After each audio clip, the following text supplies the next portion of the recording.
오늘 이 강의를 주선해 주신 서정학 이사장님을 소개해 드리겠습니다.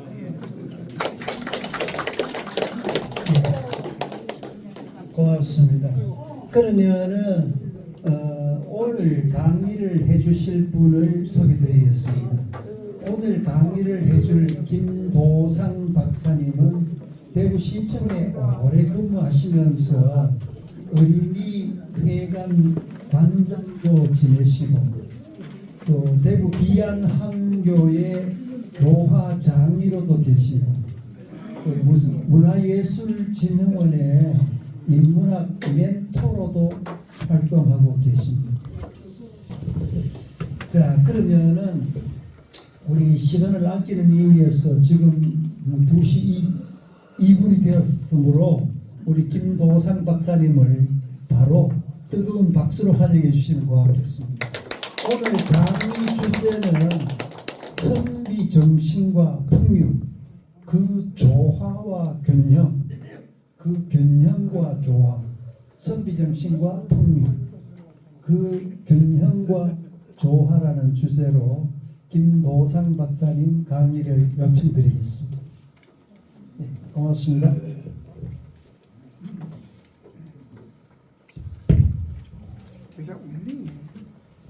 네, 안녕하십니까. 다시 말씀 올리겠습니다. 네, 방금 시무섭 회장님께서 굉장히 거창하게 소개를 해주셨는데, 저는 사실 오늘 이 강의에 오면서 굉장히 긴장도 많이 하고 막 땀이 지금 줄줄 납니다. 왜냐하면은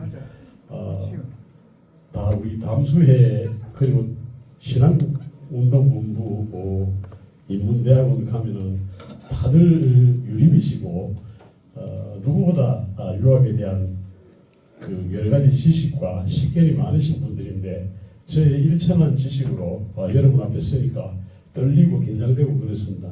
그래서 제가 부탁드리고 싶은 말씀은 제가 비록 그 내용을 충실히 모르더라도 그냥 제가 유학 공부를 하면서 그동안 여러 가지 과연 이 선비정신이란 무엇인가, 그리고 이 선비정신의 경직성을 이 풍류라는 어떤 완화제로 이렇게 완화함으로써 균형과 바란스를 맞출 수 있는 길이 무엇인가, 뭐 이런 거에 대한 제 혼자 나름대로 연구 고민을 했는데, 오늘 대선배님들을 모시고 하나씩 그냥 짚어가는 입장에서 하는 것이니까 혹시 제가 틀리더라도 나중에 이렇게 좀 잘 가르쳐 주시기 바랍니다.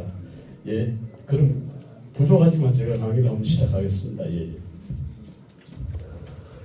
방금 우리 심회장님께서도 말씀하셨습니다만 도덕적 품격을 갖춘 실천 지식인의 삶이라는 제가 부제를 넣고 선비정신과 풍류, 선비정신은 과연 어떤 것이며 또 우리 선비님들이 그 풍류를 어떻게 조화롭게 해왔는가, 그리고 이 선비정신은 정말 좋은 정신이죠.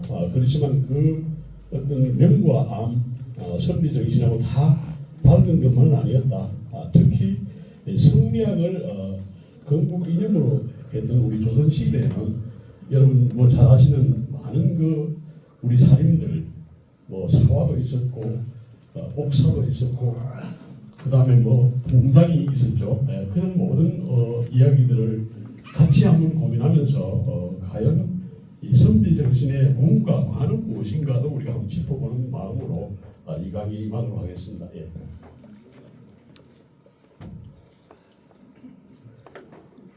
제가 뭐 프롤로그라기보다도 강의하기 전에 여러 선배님들에게 몇 마디 말씀을 드리고 싶어서 이걸 한번 써봤습니다. 글씨가 조금 적다라는 분들이 있다라고 안 그래도 우리 심회장께서 말씀하셨는데, 제가 원래 강의하면은 글자를 활자를 크게 쓰는데 이 선비정신과 풍류를 강의 콘텐츠로 생각하니까 이 전체적인 흐름과 맥이 있어야 되는데 제가 간략하게 써가는 강의하는 제 자체가 이걸 이어가는 데서 굉장히 어려움이 많을 것 같아서 또 그리고 어떤 일부는 또 그냥 굵직하게만 쓰지 말고 나름대로 그 내용들을 좀 넣어달라고 해가지고 쓰다 보니까 활자가 좀 적어졌습니다. 그래도 신 박사님께서 말씀하시기를 나름대로는 활자를 18포인트 이상으로 키웠습니다. 그러니까 그 감안하시고 들어주시기 바랍니다. 우리들 생각에 선비라고 하면 우선 어떤 모습들이 떠올까요? 고든 눈빛, 엄정한 태도, 자기 절제와 도덕적 결기, 그 품성들이 대체로 단단함과 올곧음, 그리고 꼿꼿함과 의연함이 먼저 연상되지요. 그래서 조선 중기 영남 사립의 양대 거목이셨던 태계 그리고 남명 선생님을 떠올려봐도 태계는 학문 앞에 한치 흐트러짐도 없었던 엄정한 그 자체였으며 남명은 칼날 같은 저리와 무너지지 않는 비판 정신을 가졌습니다. 이 선비 정신의 비판 정신이 뒤에 나오고 있습니다만 굉장히 중요하거든요. 그래서 그러나 두 어르신들이 이 좌도와 우도의 두 어르신들이 다 전체적인 스타일은 달랐지만 그 기본 베이스는 다 겸과 의였다. 그래서 근데 여기서 제가 몇 가지 질문을 던져보고 싶은 게 여러 선배님들에게 그렇게 엄정했던 그들의 선비 정신인 도덕적 긴장과 절제 속에 스스로 닦아 세상을 바로서로 했던 그들의 의지를 과연 온전히 이루어냈을까요? 이런 의문을 제가 가지고 만약에 그렇지 못했다면 그 원인은 과연 무엇 때문이었을까요? 여러분 잘 아시는 조선시대 선비 정신의 공과 가는 오늘날 우리에게 무엇을 시사하는 것인지 오늘 강의를 통해서 여러분과 같이 한번 더 얘기를 해보고 그럼에도 불구하고 지금까지 선비 정신이 맥을 이을 수 있었던 것은 과연 우리 선비님들이 무엇을 붙잡게 가능했을까 이런 의문을 한번 던져봅니다. 그래서 제 생각에는 이 모든 질문들에 대한 답이 하나다. 곧 답이자 해결책은 선비 정신의 경직된 긴장을 풍요라는 완화제로 풀어가는 것. 그래서 균형과 조화를 이룰 때 모든 것이 해결되지 않겠느냐. 자연의 의탁함으로써 여유를 갖고 깊은 사유로 경물치기하며 누적에서 시와 음악을 나누며 풍요 사회에게 가능했을 것이라고 저는 감히 생각을 합니다. 그래서 오늘 그 균형과 조화를 얘기해 보려고 합니다. 선비들 결코 책상 앞에서만 존재하는 사람들이 아닙니다. 물가에서 시를 읽고 검은고를 타며 매화 한 송이에서 저리를 읽어내는 지혜로운 사람들이기 때문일 것입니다. 그렇습니다. 선비정신과 풍요는 따로 떼어놓고 거론될 수 없는 상호 보완제입니다. 고등이 지나치면 교조가 되고 흐름이 지나치면 방종이 될 것입니다. 선비정신은 뼈대고 풍요는 혈명입니다. 요즘 시세말로 선비정신이 하드웨어라면 풍요는 소프트웨어가 되겠죠.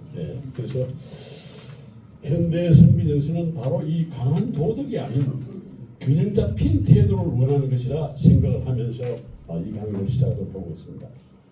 그래서 제가 이 본 강의를 하는데 이 PPT 작업에서 인용 도서는 제가 두 개의 책을 썼습니다. 제 본인이 썼습니다. 한반도 문화이야기라는 생각나는 출판사 뜻과 그 다음에 한반도 선비들의 풍류 24년도에 생각나는 출판사에서 책을 만들었었는데 요거를 토대로 해서 제가 선배들에게 들은 이야기들 이런 것들을 종합해서 PPT를 만들었습니다. 자, 우선 강의 목차를 간단히 설명드리자면 첫째 우리 선비 정신의 본질이 무엇인가? 선비는 누구인가? 선비 정신이란 무엇인가? 그 다음에 조선시대 선비 정신의 공과 과는 무엇이었나? 그 다음에 2부에 가서는 풍류의 정신사적 의미를 짚어보고요. 그래서 그렇게 하자면은 풍류의 어원과 의미, 그 다음에 풍류의 역사를 살펴보고 자연 속의 성찰과 여유를 갖는 것이 무엇인지를 좀 짚어보겠습니다. 그리고 제3부에는 바로 이 강의의 핵심인 균형과 조화, 이거를 갖다 한번 짚어보고 풍류와 선비정신의 상호관계, 그 다음에 선비정신과 풍류의 균형과 조화를 같이 한번 짚어보겠습니다. 그리고 마지막으로 현대 선비정신과 풍류를 우리가 선비들은 이렇게 했는데 우리는 앞으로 어떻게 정립해 나갈 것인가? 이 선비정신과 풍류의 어떤 조화로운 균형을 갖다가 재정립하는 것으로 강의를 마치고자 합니다. 선비정신과 풍류의 현대적인 재해석, 시민선비, 우리가 시민선비라는 말 많이 쓰고 있는데 이 시민선비와 현대적 선비 풍류인이 무엇인지를 한번 우리가 짚어보고 마지막에 여러분과 결론과 핵심 배우님이 간단한 질의응답의 시간을 가지도록 하겠습니다. 조금 길 것 같은데 제가 일단 시간은 1시간 40분, 예, 1시간 반? 50분하고 10분 쉬고 또 50분. 예, 그렇게 하겠습니다. 제가 맞춰서. 예. 하여튼 제가 많이 또 부탁을 드리는데 부족하더라도 많이 이해해 주시기 바랍니다. 자, 선비 정신의 본질 여기 계신 우리 유림이자 다 대학자님들은 다 잘 알고 계시지만 한 분 더 강의니까 그 용어를 한번 짚어본다는 의미에서 과연 우리가 선비 하는데 선비는 누군가? 제가 옆에 그림을 하나 붙여봤습니다. 선비에 대한 기본적 인식이 있습니다. 여러분들께서 생각하시는 선비는 어떤 사람인가요? 각자의 답을 한번 들어보겠습니다. 우선 선생님, 선비가 뭐냐고 한번 설명하라고 하면 선생님 어떻게 설명하실 것입니까? 선비는 가장 인간답게 사는 사람이며 정직하고 올바르게 살며 그리고 굉장히 점잖아 보이는 그런 분이라고 생각합니다. 사람들이 보기에도 선비라는 것을 알 수 있게. 아이고, 예, 감사합니다. 정답을 맞춰주셨습니다. 박수 한번 칩시다. 선비는 무엇보다도 가장 기본이 이미 중요 다 했지만 옳을 의죠. 옳을 의자가 없으면 선비가 안 됩니다. 방금 선생님 그 의로움과 옳음 정말 정답을 말씀해서 감사합니다. 그래서 선비의 올바른 정의는 그야말로 배운 사람, 아까 선생님께서 말씀하셨다시피 점잖고 일단 품격을 갖춘 사람이어야 됩니다. 그 다음에 그것만이 아니고 배움을 통해서 자신을 닦고 수양이라고 그러죠. 배운 지식으로 행동하고 실천함으로써 세상을 바로 사는 것, 이게 선비가 아니겠나. 그리고 또 세상을 바로 세우려는 사람. 제가 뭐 한자 성구를 많이 써서 미안합니다만 저도 지금 배우고 있는 단계라서 수기이경이라는 말이 있죠. 자신을 닦되 경건함으로. 그 다음에 수기치는 여러분들 많이 들어보셨죠. 자신을 닦고서 그런 후에 남을 다스리라. 우리가 수기 아닌과 수기 치인이 있는데 조금 다릅니다.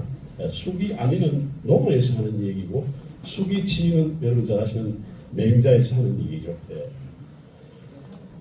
어쨌든 수기 지인이 골자인데 그 이전에 수기 아닌이 있어야 된다는 걸 말씀드리고 싶고 학문하는 사람을 넘어서 자기를 닦아 세상을 밝힐 수 있는 존재가 바로 선비다. 학이 우즉사 배움을 쌓아 뛰어난 세상에 배움을 쌓아서 뛰어나면 세상에 나가라. 자기 완성과 사회적 책임을 늘 강하게 강조하죠. 그래서 선비답다라는 말이 있는데 선생님 선비답다라는 말은 무슨 말인지 한번 선생님 한번 설명해 주시죠. 선비답다. 우리가 선비는 아니어도 그 사람 참 선비답다라는 말 많이 하죠. 평소 의를 존중하고 몸가짐이 아주 반듯한 이런 분들을 선비답다고 이렇게 이야기합니다. 이게 중요합니다. 내가 선비가 아니더라도 선비 정신이 뭔지를 모르더라도 우리가 사회생활하고 살아가면서 옆에 주변 사람들이 봤을 때 그 사람 정말 선비답네, 선비스럽네, 이런 얘기를 들을 수 있는 사람이 되는 것이 정말 중요하죠. 그래서 선비답다 기준은 제 나름대로 정리해 볼 때 선비답다는 말의 기준은 아까도 말씀드린 옳음이죠. 옳음이라는 것은 선비 정신의 바탕 기준이자 마지막 기준입니다. 그래서 군자의 이위상 선비는 의를 뜻으로 삼는다. 여기 보면 이제 중자 천하지 정도, 용자 천하지 정리라는 말이 있는데 여러분 중용 아시죠? 중용은 막연히 그냥 가운데 미들이라는 뜻이 아닙니다. 우리가 중용에서 말하는 중은 아다시피 천하의 바른 길을 중이라고 합니다.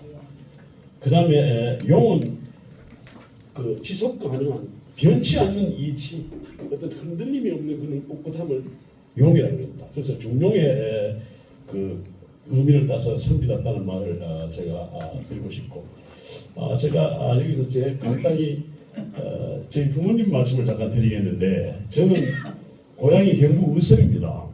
그야말로 전형적인 시골 농촌이죠. 요즘은 뭐 전처럼 수리시설이 되어 있어서 밭이 논이 되고 그야말로 추곡 수매가 뭐 수만 톤 되는 그런 살기 좋은 고장이 되었는데 제가 어릴 당시만 해도 정말 먹고 살기 어려운 동네였습니다. 특히 의성 북부는 더 그렇습니다. 그래서 제가 선비정신과 풍류라는 강의를 했다 하면 늘 아버님, 어머님 생각이 납니다. 제가 뭐 어린 시절 고향에서 시골에서 보냈기 때문인지 몰라도 아까 선비답다는 말을 했는데 제가 지금 돌이켜 생각해 보니까 우리 아버님이 비록 선비는 아닙니다. 선비는 아니지만 농사꾼이지만 그래도 제가 아들인 제가 지금 돌이켜 볼 때 아버님은 선비스러웠다라는 생각을 하고 싶어요. 왜냐하면 그 고된 노동 속에서도 늘 여유를 찾으시고 지금 목발을 두드리면서 이 풍요스럽게 노래를 불렀습니다. 그래서 제가 아버님이 불렀던 노래를 그 당시에 창가인데 제가 뭐 여기서 노래하는 건 그렇고 제가 가사를 한번 읊어보겠습니다. 시골에서 비록 농사 짓는 그런 참 농부지만 그 역경 속에서도 자식들을 키우기 위해서 이 노동의 고통을 이 풍요로서 잊어가는 그런 지혜가 있었습니다. 산보가라는 노래를 아버님이 늘 불러서 제가 기억을 하고 있습니다. 제가 한번 불러볼까요? 예. 노래 잘은 못 부린다만 아버님이 늘 이 지게를 놓으셔서 불렀던 노래라서 다른 발다 명랑한데 산보를 가니 꽃 같은 처녀가 앞을 가린다 신뢰를 무릅쓰고 악수를 하니 방긋 웃고 돌아서는 여자의 마음 당신은 여자요 나는 남자요 남자 여자 못할 말이 무엇입니까? 이런 노래를 아버님이 불렀어요.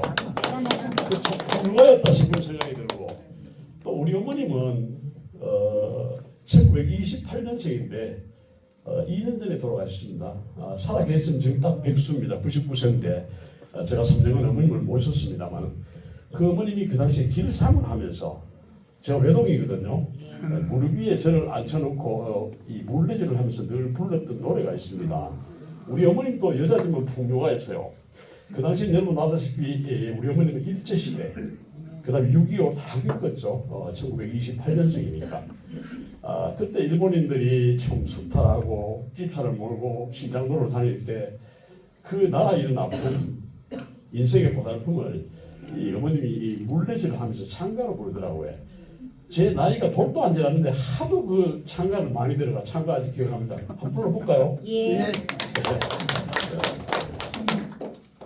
요거는 제가 노래 안 하고 그냥 가사로 하겠습니다. 앞사나 뒷사나 왜 무너졌노? 한질강 뱃납고 무너졌다. 한질강 가에는 폭포라 섰고 폭포라 안에는 집차가 간다. 집차 안에는 운전수 탔고 운전수 옆에는 기생이 탔다. 기생 손목에는 금식이 찼고 금식의 안에는 세월이 간다. 세월아 내월아 오고 가지를 마라. 꽃 같은 일의 전투는 다 늙어간다. 그래서 우리 비록 시골에 농사 짓는 아버님 어머님도 그 당시에 제가 이따 선비와 선비정신의 차이를 제가 말씀드리겠습니다만 선비정신이 선비라고 다 선비정신이 있는 게 아닙니다. 또 거꾸로 선비정신은 있는데 선비 아닌 사람도 있습니다. 반대로 선비인데 선비정신 없는 사람 많습니다. 그래서 우리 아버지 어머님은 선비는 아니지만 저보다 어려운 그 시절 선비정신으로 살아갔다는 걸 제 가슴 속에 각인시킨 분들입니다. 예. 자, 선비의 핵심같이 여러분 그 우리 뭐 잘 아신다면 인이 예지라는 말이 있죠. 이는 그야말로 인간다움, 의는 아까 선비정신의 핵심이 된 옳음, justice죠. 영어로 말하면 예는 질서, 지는 그야말로 분별력이죠. 우리가 이 경전에서 이걸 사덕이라고 합니다. 그런데 저희들이 중고등학교 다닐 때 인이 충효라는 말을 들었어요. 자, 인이 예지는 무엇이고 인이 충효는 무엇이냐? 여기서 똑같은 인인데 충효는 윤리사덕이라고 합니다. 그러니까 인이 예지는 내 하나 자신의 수양의 어떤 본성으로서 덕성으로서 인이 예지지만 인이 충효는 나 아닌 같이 살아가는 인간관계적인 사회 속에 지켜야 될 어떤 그 윤리 그걸 우리가 인이 충효라 그러죠. 그래서 그 다음에 우리가 이제 용어 정의를 할 때 헷갈리는 게 많아요. 이 비슷하지만 다릅니다. 군자와 선비 선비와 양반. 이건 혼용한 사람도 많아요. 물론 여기 계신 선배님들은 다 구분하시겠지만 제가 이제 다른 데 강의할 때는 이걸 꼭 제가 구분합니다. 군자는 그야말로 이상적인 성격이죠. 그리고 선비는 인격과 실천을 앞세운 성격이고 양반은 그야말로 양반이라는 신분입니다. 다르죠. 그 다음에 그 가치 기준은 또 다릅니다. 군자는 도덕, 그 다음에 선비는 학문과 수양, 양반은 가문과 지위를 지표로 삼고 있습니다. 다르죠. 그리고 관계를 볼 때는 군자는 목표고 선비는 수행해 나가는 그 과정의 길을 말하죠. 양반은 그야말로 외형을 말하는 겁니다. 그래서 제가 좀 어려울지는 모르겠지만 그 다음에 우리 또 하나 헷갈리는 말들이 혼용되는 말이 선비와 유림 그리고 살인 이게 비슷비슷하지만 다릅니다. 여기 계신 분 다 하겠지만 분명히 용어 정의를 하고 가야 되겠죠. 선비는 아까도 말했지만 나 개인입니다. 개인 하나의 인격체가 선비죠. 그리고 유림이나 살인은 하나의 집단체입니다.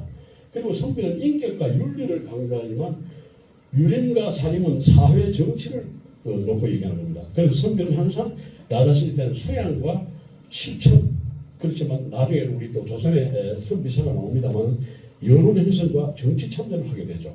그래서 여러 차이가 있다는 것을 제가 한번 말씀드리고 자 그다음 선비의 어원이 여러 가지 얘기가 있습니다. 어떤 사람은 선비는 몽골어다. 어떤 사람은 아니다. 선비는 순수 이두향찰 결문에 의한 그 단순 음차 표기다. 선비는 우리말이다라고 주장하는 사람도 있어요. 그래서 북방어 기원서는 일부 학계 견해지만 주 견해는 선비는 순수 우리말이다. 그래서 선비를 한자로 쓰면 안 된다. 제가 그래서 표지에도 선비 정신은 한글로 쓰고 통명은 한자로 썼습니다. 자, 왜 그러냐? 북방어 몽골 계통의 어로 선비란 말은 여러분 선비족, 모용족 하는 말 들어봤죠? 그 유명한 홍산 문화를 일으킨 사람들이 선비족입니다. 그래서 그 선비족의 몽고말에 선 하는 말은 영어로 세인트, 어질다. 바이란 말은 지식이 가득한 사람. 그래서 선바이. 몽골은 아직도 선비를 선바이라고 합니다. 그래서 거기서 나온 말이라는 것이 일부 학계의 주장이고 대부분 학계는 전부 다 선비는 순우리말인데 단지 이두향찰로 결구로 포기했는 것이다 라고 했어요. 이게 주견해죠. 그 다음에 여러분 우리 고려를 최초로 선비의 나라라고 표현하는 사람이 있습니다. 바로 북송에 사신 서궁이라는 사람이 고려에 왔다 갈 때 고려도경에 고려는 선비의 나라다. 항과 예가 있는 나라라고 평했죠.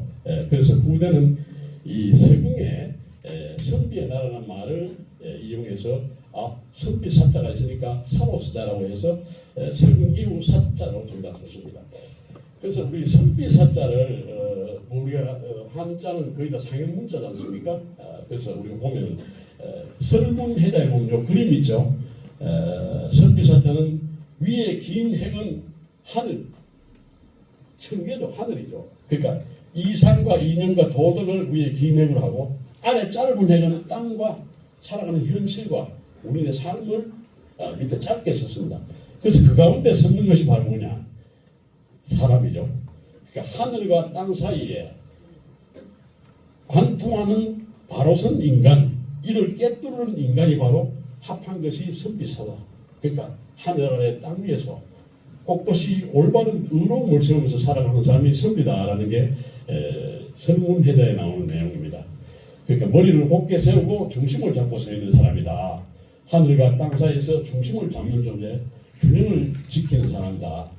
이게 바로 선비였다라고 제가 말씀을 드리고 아까 제가 또 그림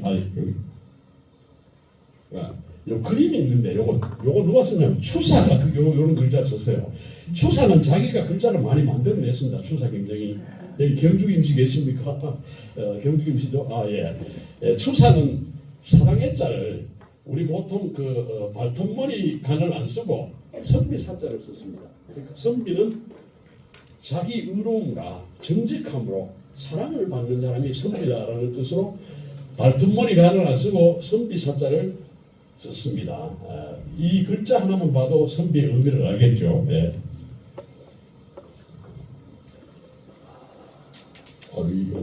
이 넘어가는 거 이거 누르면 됩니까? 이 페이지 완전히 넘어가는 거. 아 이게 그걸 했네.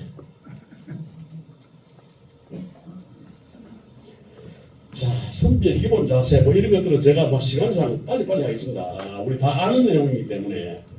자, 우선 선비의 기본 자세, 선비의 어떤 그 필라스피 오브 행동, 그러니까 철학, 행동 철학, 필라스피 오브 비헤이브라고 그래가지고 저희들 뭐 학교 다닐 때 배웠습니다만 극기 복례다. 뭐 극기 복례는 여러분 잘 알겠습니다. 자기 자신을 스스로 극복해서 예를 따른다는 얘기죠. 그래서 이 네 가지 말이 있습니다. 비례 물시, 예가 아닌 것은 보지도 말고, 비례 물청, 예가 아닌 것은 듣지도 말라.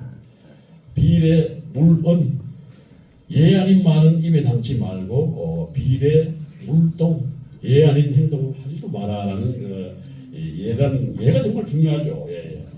그 다음에 인격도야 중요하죠. 덕불고 필률이라는 말이 논어의 인전에 있죠. 덕을 하면 외롭지 않고 반드시 이웃이 있다는 말이 그 말이죠. 인격 도야를 하라. 그 다음에 정말 중요한 것이 지행일치죠. 암과 행동이 같고 매사에 의심 없이 확고하며 당당하고 떳떳하게 사는 것이 선비의 기본 자세다. 우리가 지행일치라는 말을 다른 말로 배운 대로 행동하는 거 학예일치라고도 하죠. 그 다음에 선비가 자기 수행하는 방법은 뭐 여러 많습니다만 첫째 꼽히는 것이 극경궁리죠. 공경하는 마음으로 애소 이치를 탐구한다. 경물치지죠. 그래서 그 다음에 이제 정제 엄숙, 몸가짐을 단정히 하고 엄숙한 태도를 유지한다. 그 다음에 주일무적, 마음을 하나로 집중한다. 상승성, 항상 깨어있는 정신을 가진 것이 선비의 기본 자세다. 뭐 이런 건 굳이 나누자니까 이런 겁니다. 그 다음에 선비의 9가지 행동 수칙이 있습니다.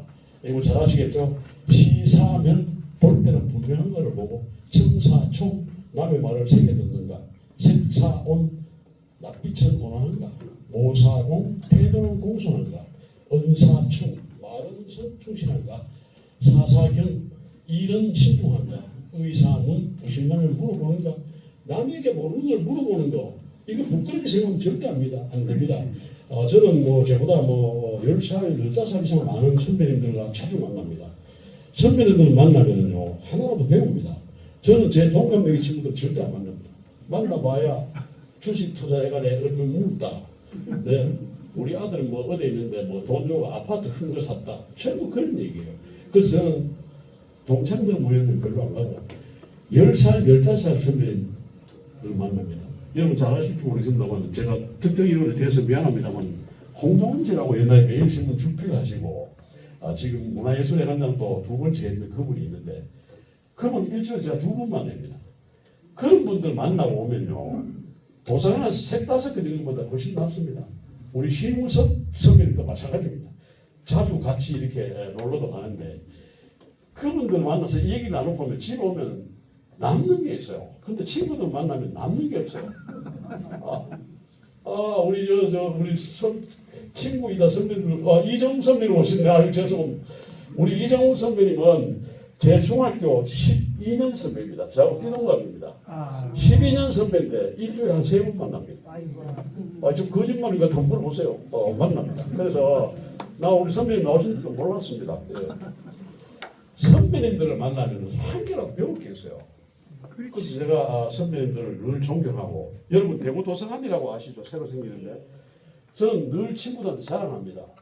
대구 도서관에 가면은 로컬 그 층이 있는데 지역관이라고 있습니다. 그 지역관에 가면 대구 출신 사람들이 대구 지역학에 대해서 책을 쓴 것이 많잖아요. 그 로컬 그 우리 지역관에 가면은 아까 말씀드린 공종 선배, 이정 선배, 그 다음에 우리 그 하종성 선배 이런 분들이 이 대구의 지역학에 대해서 쓴 게 책이 있어요. 전 정말 자랑스러워요. 그런 거 보면. 네, 그래서 늘 그 10살, 15살 많은 선배지만 그분들 만나면 도서관에서 책을 묶었는데 이런 것보다 더 나은 그런 느낌이 든단 말이죠. 자, 선비 정신이란 무엇인가? 좀 넘어가겠습니다. 이 시간이 많이 걸리기 때문에 이거 한번 보시고 그야말로 선비 정신을 한마디로 쓰자면은 유학을 바탕으로 형성된 윤리적 실천적인 삶의 태도죠. 도를 따르되 이익보다 의를 앞세우는 정신 태도. 의, 아까 선생님 말씀한 의 선비정신의 핵심입니다. 뒤에 보면 또 나옵니다만 죽을 내 의를 찾으려고 하면 선비는 의를 택합니다. 계련이 죽습니다. 예, 그래서 제가 선비정신의 첫 번째가 도덕적인 자각, 숙이 먼저 자신을 닦고, 아까 제가 숙이 아닌가 숙이칭이 좀 다르다 그랬죠. 숙이 아니는 자신의 수양을 바탕으로 내 가족들과 내 주변 사람들을 편안하게 하는 거 논어의 근문에 나오죠. 숙이칭은 맹자의 진심장구에 나옵니다. 자신을 수양한 후 세상에 뛰어들어가서 다른 사람을 도와 다스린다. 그래서 이거는 이제 결과적으로 숙이하면 지인하고 먼저 자신을 세우고 그 다음에 세상을 채운다. 여러분 수심제가 치국평천하는 말을 안인과 지인으로 구분하면 수심제가는 안인입니다. 숙이 아닌 치국평천하는 바로 지인이죠. 그래서 제가 그림을 하나 내었는데 우리 세계적으로 전통적인 트레디셔널 스피리트계가 4대 정신이 있죠. 보시죠. 뭐가 4대 정신인지 잘못 알았어. 뭐 영국에는 뭐가 있고 뭐 로마에 가면 뭐가 있고 일본에 가면 뭐가 있다 하는 그런 말이잖아요. 영국 신사나라니까 신사도. 뭐가 있네. 잘 기억이 안 나는데. 예. 맞습니다. 예. 전통적인 세계 4대 정신이 있는데 정신이라는 건 도죠. 영국에 가면 바로 신사도가 있죠. 그 다음에 십자군 원정 때 로마에 가면 기사도가 있었죠. 그 다음에 일본에 가면 뭐예요? 무사도가 있었죠. 사무라이.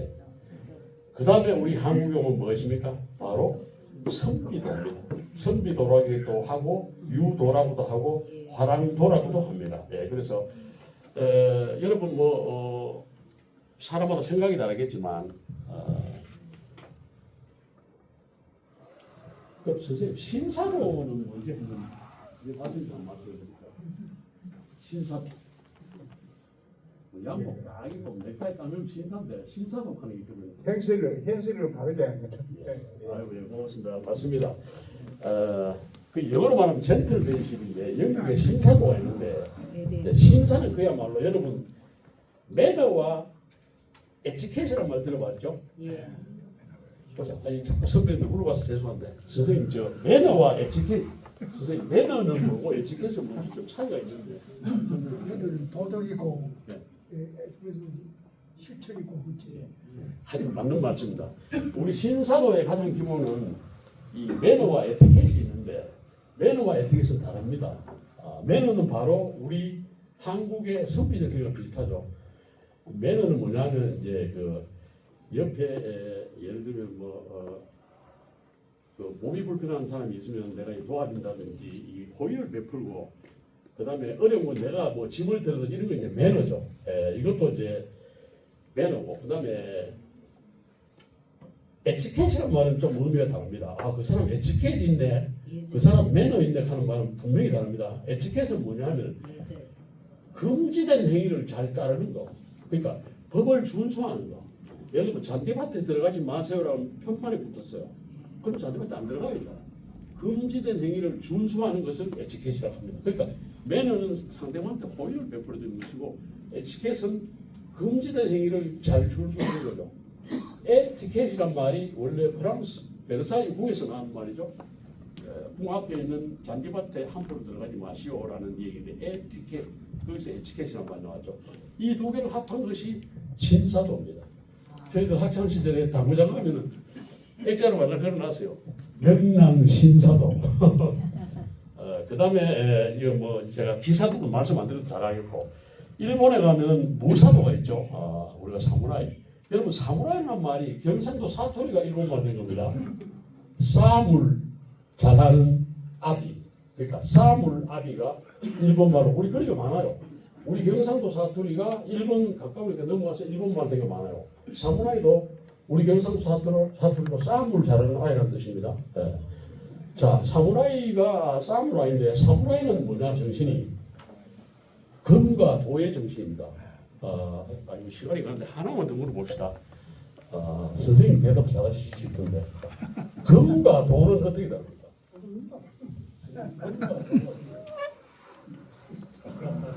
아 이제 작품을 보니까 실례가 죄송합니다. 금과 돈은 다릅니다. 긴 칼이라고 금이고 짧은 칼이라고 도가 아닙니다. 우리 남명조식 선생님이 항상 지노했던 경위금은 짧습니다만 금입니다. 그 금과 도가 어떻게 다르냐? 금은 돈은 사람이 어떤 목적으로 쓸 때 사람의 의지대로 쓰여지는 것은 도입니다. 도 칼이죠. 그런데 금은 사람의 의지가 아닙니다. 기준이 있어요. 그 칼이 내가 이걸 쓰는 기준을 벗어나면 칼이 움직이지 않습니다. 그러니까 금의 뜻대로 움직여지는 게 칼의 뜻대로 움직여지는 게 금입니다. 이거는 이제 철학적으로 뭐냐면 그만큼 금은 정의롭고 돈은 이제 말하자면 악용할 수도 있고 선용할 수도 있죠.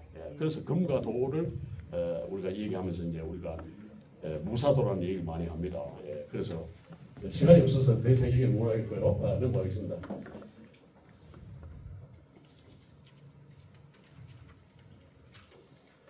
자, 의중심의 삶.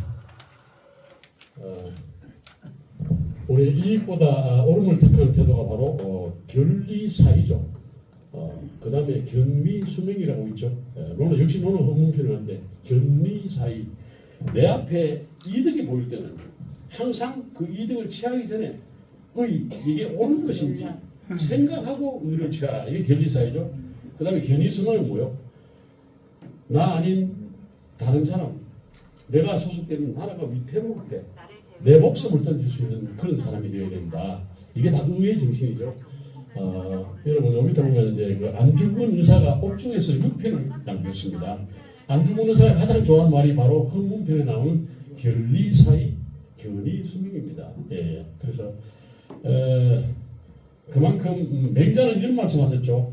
생과 그러니까 삶과 의, 옳음의 가운데서 다를 가질 수 없다면 내가 뭐를 택하냐? 의를 택하겠다라는 게 맹자의 얘기입니다. 그래서 그 다음에 지조와 절개, 공공성, 학문과 실천의 일치, 지행합의라고 그랬죠. 학의 일치기도 하고요.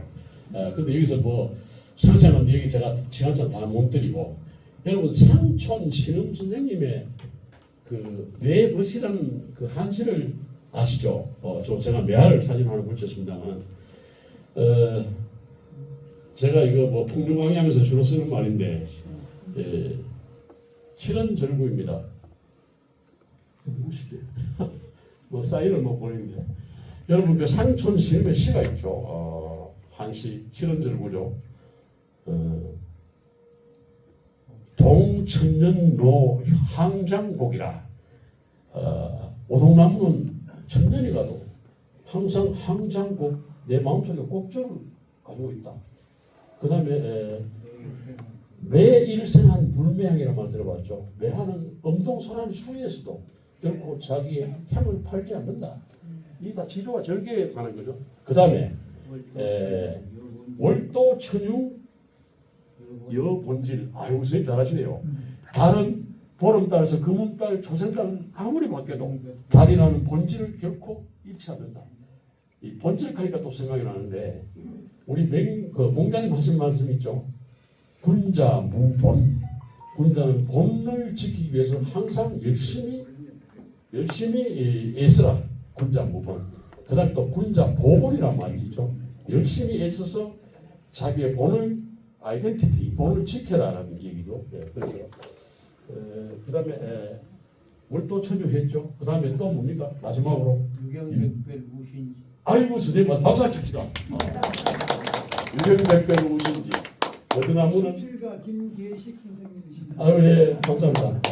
버드나무는 100번을 비워내도 무신지 새로운 싹이 돋아난다. 제가 그래도 우리 그 여선배님 와 계시는데 우리 이정웅 선배님하고 같이 하는 우리 오륜문학회 회원입니다. 제가 오륜문학회 들어가니까 저도 뭐 시인이다 수필가입니다만 오류하니까 사람들이 좀 이상하게 생각해요. 그 뭐 오류를 범했는 거 아이가? 에라 범했는 거 아이가? 이렇게 하는데 아닙니다. 오류는 다소도자에 버들류자입니다. 그 즉시 이제 이 사람들이 그러면 도연명의 그뭐 거석을 얘기하는 거 아이가 가리게 봤습니다. 도연명이 우리가 일명 오륙 선생이라고 그러죠. 그 지방의 하급 관리로 근무하다가 중앙에 자기보다 훨씬 더 벼슬이 낮은 관리가 와서 자기를 무시하는 얘기를 듣고 내가 그 5마리의 쌀 때문에 이 관리직을 하고 있겠나 하면서 오둠이라는 시가 있습니다. 오둠이 이 5마리의 쌀을 버리고 뭐 있습니까? 귀걸이의 쌀을 쓰면서 고향으로 돌아와서 마당 앞에 버드나무 5그루를 심고 늘 쳐다보면서 글을 썼다. 그래서 저나 뭐 선배들처럼 공직에 있다가 퇴직하고 고향도 가고 친구들을 만나면서 관직을 떠나서 고향으로 돌아와서 글을 쓰면서 일생을 보낸 그런 뜻으로 오륙문학회라는 이름을 지었습니다. 예.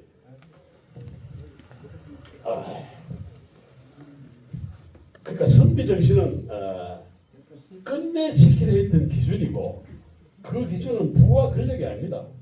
어떻게 살 것인가라는 질문에 서 있는 것이 바로 선비 정신이다. 선생님 옷걸음 좀 해주고 제가 이거 한복을 이거 선비 강의할 때 꼭 한복 입으라 해가지고 우리 저 비안한교회 그 신용훈 정교님께서 한복 입으라 이 주차하게 올라 택시 타고 왔지만 이게 막 동정이 막 돌아가가지고 뭐 이게 뭐 이걸 뭘 합니까? 이게 동정 이게 고름이라 하죠. 뭐 이걸 화장실에 가면 매고 있는데 선생님 오시더니만은 선생님 한복 전문가래요. 선생님 오셨다고 딱 바로 해주네요. 감사합니다. 네.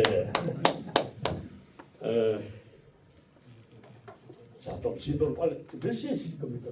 50분. 50분. 아, 예. 8분 남았어요. 자, 예, 알겠습니다. 그럼 고려하시고 딱 놔두도록 하겠습니다. 도학적 엄정성과 자기 절제라는 것이 선비정신에 정말 중요한데, 자, 도학이란 말 우리가 흔히 많이 쓰는데 여기서 제가 뭐 상세한 설명 안 하고 유학과 도학이 같습니까? 여러분 어떻게 생각합니까? 같은 건 맞습니다. 그런데 조금 다릅니다. 집합이 다릅니다. 유학은 도학을 포함하고 있는 개념이죠. 도학은 유학의 일부입니다. 그러니까 공자시대 도덕을 강조할 때는 전부 다가 유학입니다. 그런데 여러분 그 송나라에 주자가 생겨오면서 주자가 성리학을 만들죠. 그 우리가 주사학이라고 그러는데 우리 오랜만에 수능 출신 그 우리 안양이 그 주자가 들고 왔죠. 그래서 그 주자학이 바로 도학입니다. 그러니까 이 전체적인 공자시대에 있었던 유학에서 이 성리학파들이 이 주자 이후에 이 성리학을 만들 때 그 성리학이 바로 도학입니다. 이 도학이라는 것이 그야말로 너무 경도되어 있어요. 그래서 조선시대 뒤에 나옵니다만은 이 도학의 경도로 인한 여러 가지 어떤 폐단과 많은 살인들이 이 화를 입은 사화가 일어나고 또 왕은 어차피 군과 신의 관계는 서로 힘을 이용합니다. 어차피 유교 이념을 가지고 나라를 세웠기 때문에 유학을 중시하면서도 왕은 왕으로서 자기 신하들을 이렇게 활용하고 신하들은 그 도학을 가지고 왕에게 강요를 합니다. 왕도 정치죠. 그러니까 이 사림의 입장에서는 도학 정치인데 왕의 입장에서는 왕도 정치입니다. 왕도 정치. 그래서 서로 이렇게 힘의 바란스를 맞추다 보니까 선비들 도학자들은 왕을 견제하고 왕은 또 자기 어떤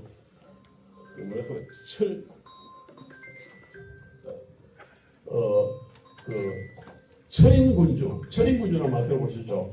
이 선비들이 오가기를 왕은 비록 이 나라의 왕이지만 철학자처럼 생활해야 된다 해서 철인군주를 원했죠. 그래서 왕은 다시 마음에 안 들면 신하들을 특히 살인들을 왕권으로 몰아붙이고 배척하고 사옥이 이루어졌죠. 그래서 이 도학이 너무 딱딱하기 때문에 그래서 폐단이 있었다. 도학 정치는 도학을 바탕으로 도덕적 국가를 운영하는 정치, 조선 조광적 이후의 유림 정치라고 하죠. 그래서 군주는 철인군주, 관리는 도학정치, 도덕적 수양을 갖춘 존재. 그러니까 이건 한마디로 말해서 군권과 신권의 관계라고 말할 수 있습니다. 저는 전공은 행정학을 했습니다. 그래서 대학에서 행정학 강의를 하고 할 때 정당론이라는 게 있어요. 정당론. 우리 사실 그 나쁘게 보면은 조선시대 사색당파, 붕당 이런 것들이 하나의 자기 어떤 권력을 차지하기 위한 하나의 어떤 힘싸움이 있을지 몰라도 이게 근대적인 우리 조선의 정당 정치입니다. 올바르게 본다면 뭐 대윤, 소윤, 뭐 대북, 소북 그게 단순한 당파가 아닙니다. 하나의 어떤 정치적인 목표가 다르기 때문에 정당입니다. 따지고 보면. 예.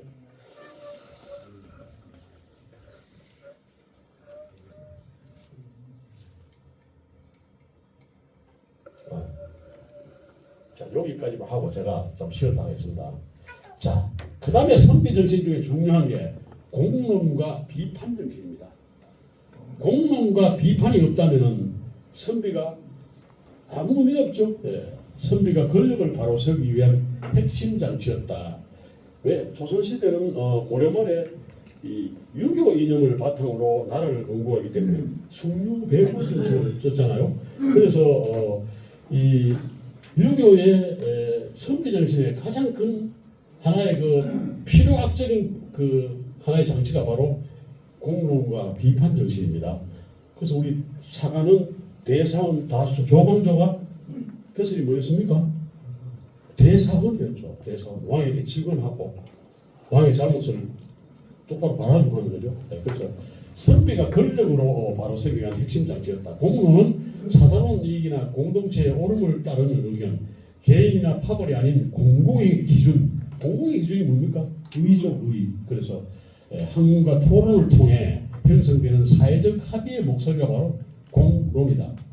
한마디로 정리하면 사익이 아닌 공익의 말이 바로 공론이다.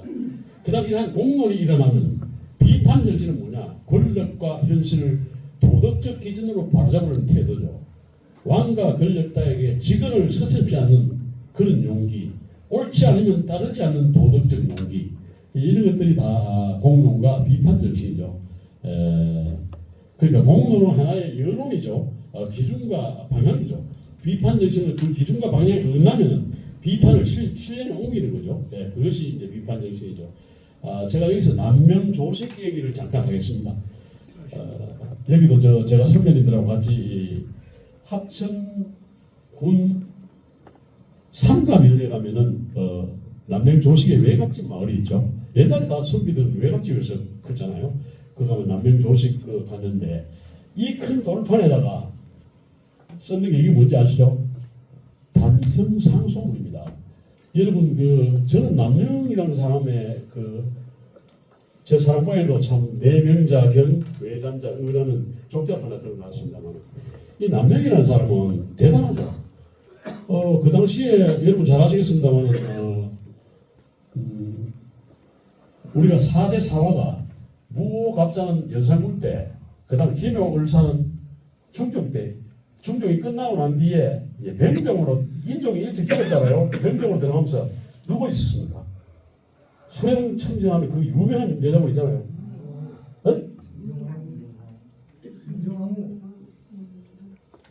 문정왕후라고 있습니다.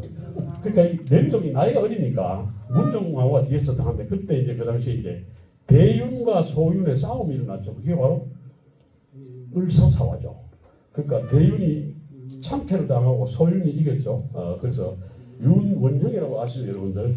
그때 이 문정왕후의 기세는 날아가는 새도 한번 쳐다보면 새가 때리는 정도로 문정왕후 앞에서 목숨을 부지하려고 하면 아무를 해도 목숨을 부지하기 어려운데 이 남명이라는 사람이 지리산의 전기를 타고 경남 산청에서 발소리 하면 있죠. 단성현감을 할 때 단성소라는 그 상소문을 옮겼어요. 그 내용이 뭐냐? 문정왕후 당신 내 현대말로 풀게요. 문정왕후 당신 명종 어리다고 당신 눈물 쳐놓고 뒤에서 맘대로 하는데 그래가 갈수록 나라의 분황이 마마보이가 되고 자기 독립적으로 나라 다스릴 수 있는 체력이 없어진다. 당신 그 수령천정 그만두고 명종이 직접 나라 정치하도록 했단 말이야. 남명은 죽을 각오를 하고 그랬어. 죽을 각오. 그래서 전부 다 듣겠어. 남명은 내일 가면 죽는다. 그런데 문정호도 대단한 사람이죠. 그 상소문을 자기가 보고 그 산천골자 총놈이 무슨 얘기했나 한번 보자 하면 그러다보니 기도 안 차거든요.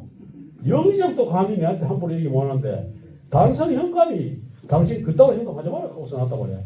그래서 문정호가 뭐렇게 했냐면 부하 신하를 불러놓고 당장 단성으로 가라. 그러니까 신하가 뭐렇게 해서 잡아오란 말씀이니까 잡아오는 게 아니라 모셔온다. 그렇게 기계 뚜렷하고 절개 있는 사람이 지금 현재 명종 임금에게 필요하다라고 말하자면 특채하려고 불렀는데 그것도 가만이라 남명이 뭐렇게 했는지 알아요? 나는 벼슬할 생각이 없다.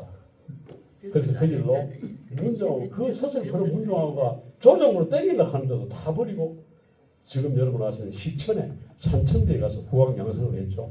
남명매락하는 매화가 유명하죠. 예, 그래서 이만큼 공론과 비판을 죽을 각오를 하고 하는 거예요. 그래서 여러분 잘 아시다시피 남명은 항상 그 지리산 밑에 시천에 있으면서 지리산 천왕봉을 올라갑니다. 여러분 경의금과 성성작 하는 말 들어봤죠? 이 남명은 도포자락을 입고 지리산 천왕봉을 우리 등산복 입고 올라가도 힘든데 그래 올라가서 경의금은 뭐냐면 항상 마음속에 요즘으로 치면 흉기 소지자로 붙잡히고 하죠.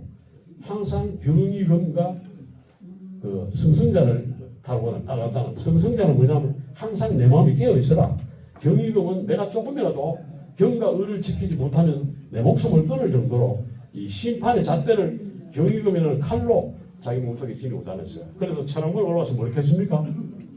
하늘이 울어도 울지 않는 천왕봉 이런 얘기를 했죠.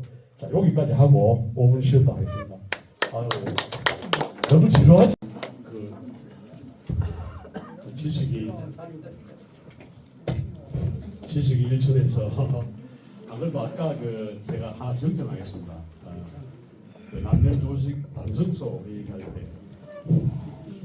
조식은 원래 그 단성 현감으로 제수를 받으셨다가 아예 취임도 안 하고 거부하셨답니다. 그래서 평생 철사로 이마유군으로 계셨다라는 말씀을 한 분이 저에게 가르쳐주세요. 제가 여기 강의하는 게 이렇게 배웁니다. 저거 배우기 때문에 제가 몰랐던 거를 다시 배우고 그렇게 하고. 선생님 모습만 봐도 선비 예? 선비를 느낄 수 있습니다. 그 외모에. 아니 그걸 크게 말씀해 주세요. 아니 강의자 선생님을 바라보기만 해도요 겉모습에서 선비 그 향기랄까 선비 분위기가 나타납니다. 아유 감사합니다. 격려하고 응원해 주시면 고맙습니다. 시간이 없기 때문에 조금 진도를 빨리 나가겠습니다. 뭐 앞에 그 했던 얘기가 자꾸 중원 부원되기 때문에 제가 그 정신적인 가치에 대해서 한번 제가 말씀을 드리는데 여러분 안분지족이란 말이 있고 지족안분이란 말이 있습니다. 어떤 사람은 야 안분지족인데 지족안분 그 틀린 말 아니야 하는데 다 맞습니다. 안분지족은 중용에 나오고 지족안분은 좀 맹자라고 자기가 잘못 썼는데 지족안분은 바로 그 노자의 도가사성에 나오는 겁니다. 단지 이제 뭐가 먼저냐 하는 게 중요한데 안분지족은 그야말로 내가 뭔가 평안하게 이렇게 분배를 받았으니까 내가 족하다는 얘기고 지족안분은 그야말로 이렇게 편안하게 받은 것을 지족 능히 족할 줄 알아라 이런 뜻입니다. 그래서 약간 뜻은 다릅니다만 태계 이양 선생님의 유명한 말이 있죠. 산은 고요히 나를 대하고 물소리는 내 마음을 씻어준다. 제가 한자를 가르쳐 안 읽겠습니다. 제가 사성을 안 배워가지고 제가 향교 가니까 처음에는 향교했습니다. 그리고 정교님이 시작하거든요. 향교란 말이 어딨나? 향교. 그 다음에 전교가 어딨나? 전교. 더 길게 짧게 높고 낮게 발음하는 게 있습니다. 그게 이제 사성인데 아까 선생님 검과 하니까 검은 짧게 하는 거 길게 검이라고 얘기합니다. 이래서 저는 하나씩 배워갑니다. 그래서 한자는 제가 가급적 안 읽고 한글로 풀이한 말만 하겠습니다.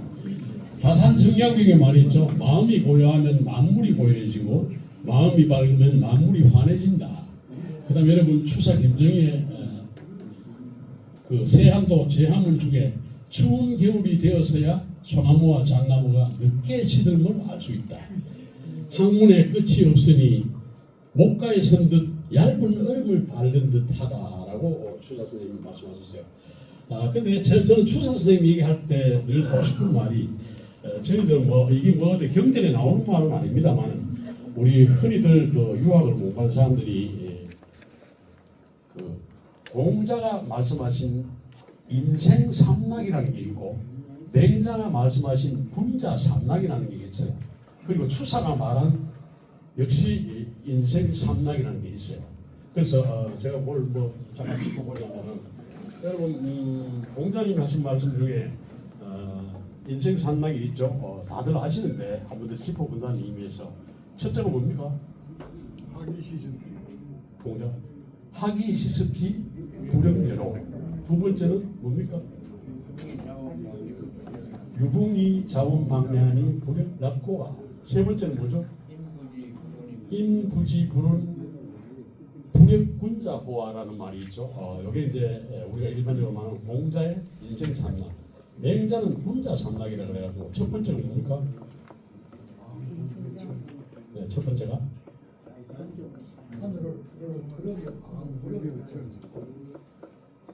부모 부전 형제 어머님 아버님 살아계시고 형제가 무모하면 첫 번째 낙이다. 두 번째는 뭐죠? 안불개혁천 나오죠. 부불자의 하늘을 한점 부끄럼 없고 내가 사람들에게 부끄럽지 않다. 그 다음에 세 번째는 뭐죠? 아유 뭐 전부 박사님 계시네요. 제가 여러분께 박수 한번 치겠습니다. 천하영재 이 교육이죠. 천하의 영재를 얻어서 내가 가르칠 수 있으니 정말 그런데 추사의 삼락은 뭐죠? 그다음에 짧게 썼어요. 짧게 일독 독사 책 보는 거 일독 책 보는 것이 나의 첫째 나이. 두 번째 색이란 말은 여러분 나쁘게 보면 안 돼요. 여자들을 하고 뭐 사귀는 걸 색이라는데 그게 아니고 이성입니다. 이성. 내가 이성을 존경하는 마음을 갖고 있는 거. 이색. 그 다음에 삼 뭐예요? 주입니다. 주. 술 마시는 거.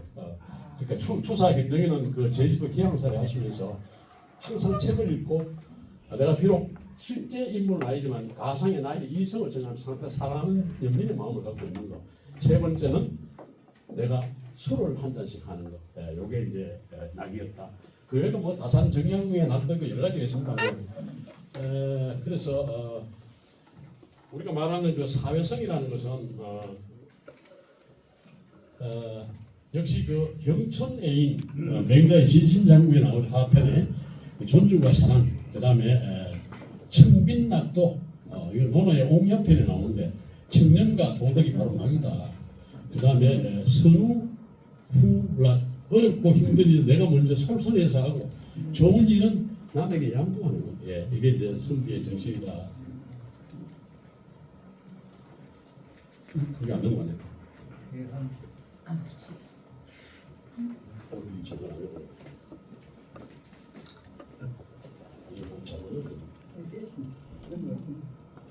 아니면 자, 그 여기 제가 좀 긴데 좀 줄이겠습니다. 오늘 강의의 핵심이 되겠는데 아까 제가 서두에 말씀드렸습니다만 선비 정신이라고 해서 정말 이상적이고 우리가 따라가야 될 가치이지만 이 성리학을 나라의 건국의 기본으로 하는 조선시대에 들어오면서 군과 신, 신하와 임금 사이의 어떤 역학관계 속에서 이게 뭔가 잘못 오용된 것이 많아서 이게 바로 이제 조선시대 선비 정신의 저는 공과 과라고 제목을 한번 붙였습니다. 바로 이게 조선 살인의 역사죠. 제가 여기서 뭐 간략하게 제가 줄여서 말씀을 드리자면 여러분 그 뭐 조선시대 많은 유학자들이 있고 뭐 파벌로 보면 조선 초기에는 홍구파와 사실 개혁 살인이 있고 그 다음에 나중에 이제 사화가 생기면서 우리 이제 그 남인과 서인 그 다음에 이제 원래 동인과 서인이죠. 서인은 노론과 소노로 구분되고 그 다음에 동인은 남인과 북인으로 또 이렇게 갈라지게 있죠. 또 북인은 대북과 소북으로 갈라지면서 이 모든 것들이 좋게 보면 하나의 정당 정치인데 나쁘게 보면 권력을 찬탈하기 위하고 자기 권력을 지키기 위해서 남을 절대시하는 그런 어떤 그 도학 정치의 경도하죠. 예. 경도란 말이 뭡니까 여러분? 너무 한쪽으로 지우치면 도 넘어지는 거죠. 그걸 경도라고 하죠. 그걸 우리가 이제 정치학적으로 교조주의라고 합니다. 예. 그런 것 때문에 조선 선비 정신이 암이 많았었다. 우리가 사화란 말은 뭡니까? 이런 싸움에서 살인들이 화를 입은 걸 사화라고 합니다. 전부 다 살인들이 화를 입었죠. 홍구와 살인의 싸움에 살인이 화를 입죠. 그리고 수많은 그 정치가 뭐 한국과 옥사, 그다음에 뭐 나중에 이제 카톨릭 천주교가 들어올 때 그 어떤 바뀌는 어떤 시대의 흐름을 타지 못했던 세국 정치 뭐 이런 것들이 조선 선비 정신의 하나의 암이라고 볼 수 있겠죠. 하나의 과라고 볼 수 있겠죠. 과는 뭡니까? 받아들여야 되는데 놓치는 걸 과라고 하죠. 네, 그래서 여기 내용이 긴데 제가 줄여서 여러분 한번 물으면서 대답하는 식으로 세 가지만 얘기하겠습니다. 여러분 조선 시대 도학 정치의 3인이 누구라고 생각하십니까? 조선 도학의 3인. 네? 예, 또 한 사람은? 네? 맞습니다. 조선 도학 정치의 3경도주의자 세상이 바로 중종 때 물론 뭐 김효사 때 제거를 당했습니다만 도학 정치 때문에 그 조광조 한양교시 계십니까? 대단한 분이죠. 조광조. 조광조는 그 당시에 그 유림 200명의 추천을 받아가지고 전개에 나갔죠. 그래서 나중에 대상을 하면서 그야말로 중종은 굉장히 신뢰하면서 연산군을 몰아내고 중종이 반정을 했기 때문에 어떤 그 도학 정치로서 처음에 나라의 기틀을 잡고 자기 어떤 물건을 붙여보자 했는데 너무 도학가 지나치니까 결국은 옆에 사람들이 듣고 조광조를 제거하죠. 네. 그래서 그 다음에 또 하나는 북인에서 대북과 소북으로 가는 게 남인에서 북인으로 가는 사람이 누굽니까? 정인홍이라고 알죠. 정인홍. 네. 정인홍. 그 다음에 이제 한참 이제 나중에 후반기 효종 현종 때 그 득세 있는 사람이 바로 아까 말한 우암 송시현이죠. 이런 사람들. 네, 그런 사람 너무 경도된 도학 정치를 해가지고 우암 송시현은 조금 다릅니다. 앞에 그 연암 조광조와 그 다음에 내암 정인홍과 우암 송시현. 그러니까 보니까 전부 끝에 뭐 붙어요? 호에 암이 붙죠. 근데 암 좀 바위 암자라는데 바위 암자 아닙니다. 암자입니다. 암자는 원래 한자로 암자가 이제 보통 호에는 바위 암자가 많은데 이 세 번은 공교롭게도 한 사람은 연암, 한 사람은 연암이 정암, 보혈 정자, 정암, 그 다음에 내암, 그 다음에 우암이죠. 다 암자 썼는데 이 암자가 암자입니다. 이 암자는 원래 그 초가집, 그 다음에 산속에 있는 운만 이런 걸 암자라고 하는데 우리가 불교에서는 수행을 위한 장소가 바로 암자입니다. 그런데 유교에서는 그 불교의 어떤 그런 혼자 따로 떨어져서 자기를 수행하는 것을 수양으로 바꿔서 이 세 분들은 다 그 혼란스러운 격변기에 자기가 어느 한쪽에 너무 경도되고 치우치지 않겠다는 어떤 그 정치적인 이념으로 자기 호칭을 전부 다 암자를 썼어요. 아까 그 말씀하셨다시피 그 연암 조광조, 그다음에 연암 아니지. 연암은 박지원이지. 연암이 아니고 내가 자꾸 이 잘못하네. 그 사람 정암. 정암 지금 정을 자꾸 연을 해요. 예. 연암 박지원은 바위 암자입니다. 바위 암자. 암자 암자가 아니고 그래서 이 세 분들이 그야말로 잘 아시겠습니다만 그 조선시대 그 살인 정치 때 너무 경도되고 교조된 것 때문에 이렇게 붕당이 되고 사과를 자초하고 결국 그 숙종 때는 뭡니까? 이 환국 정치라 그래가지고 들었다가 나갔다가 대출첩 한국 이런 역사들이 번복이 되었죠. 그 수많은 사람들이 화를 입었죠. 그래서 이게 이제 조선시대 선비정신의 공과 반대, 공도 있습니다. 뭐 잘 아시다시피 도덕을 중심으로 한 인간 수행과 공적 책임을 시켜서 조선시대에 와서 주자의 성리학으로 바뀌면서 이를 국가 운영으로 삼았기 때문에 이게 교조화되고 경조화되어서 이런 어떤 뭐 빛과 그림자가 생겼다라는 말씀을 드리고 싶고,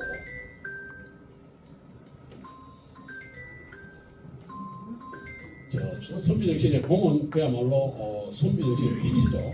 도덕 중심의 정치를 했고 자기 수양과 인격 중심의 사회를 이뤘고, 중요한 게 공론과 비판 정신이 강화되었다. 그 다음에 또 중요한 게 바로 조선 선비의 공은 공동체 윤리를 강화시켰다라는 말씀을 제가 드리고 싶습니다.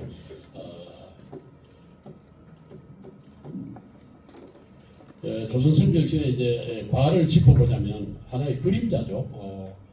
도덕으로 권력을 견제한 정신이 있었는데 동시에 거꾸로 도덕이 권력이 되어버린 모순적인 구조를 갖춘 것이 바로 조선 선비 정신의 도학 정치의 그림자라고 봐야 되겠죠. 이걸 크게 나눠보면 첫 번째 명분 경쟁이다. 형식화된 도덕과 위선 문제 때문에 도덕이 절대 기준이 되면서 실천보다 명분을 강조하는 방향으로 흘렀기 때문에 조선 선비 정신이 결과적으로 그림자를 불러일으켰다. 그 결과 겉은 군자, 속은 권력이라는 위선, 도덕이 정치 투쟁의 도구화가 되었다라는 거. 아까 제가 세 분의 암 얘기했죠. 그 다음에 당쟁이 심화됐죠. 그래서 사화와 사옥, 한국 정치가 빈박했고, 살인의 공론 정치가 변질되어 동인 서인으로 갈라져 극단적 대립했고, 분권과 신권이 그 역학적 구조가 대립되었죠. 그리고 이름으로서 결과적으로 국정이 마비되고 인재가 소모되고 사회 갈등이 심해졌죠. 그 다음에 조선 말에 와서는 현실 대응력이 부족했죠. 국제 질서 앞에 시대 불안을 일으켰죠. 그래서 신학의 등장이 늦어졌고 근대화가 지연이 되었죠.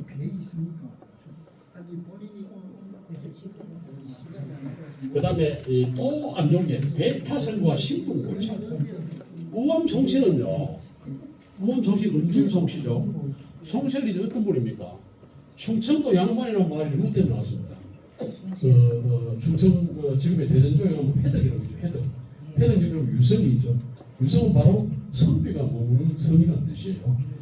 은진송씨가 대단했죠. 이분은 우암하고 동춘당 두 분이 우암 동춘당 두 분이 송시열하고 동춘당 두 분이 충성도 양반을 만들어놨다고. 맞습니다. 예. 그래서 회덕 유성.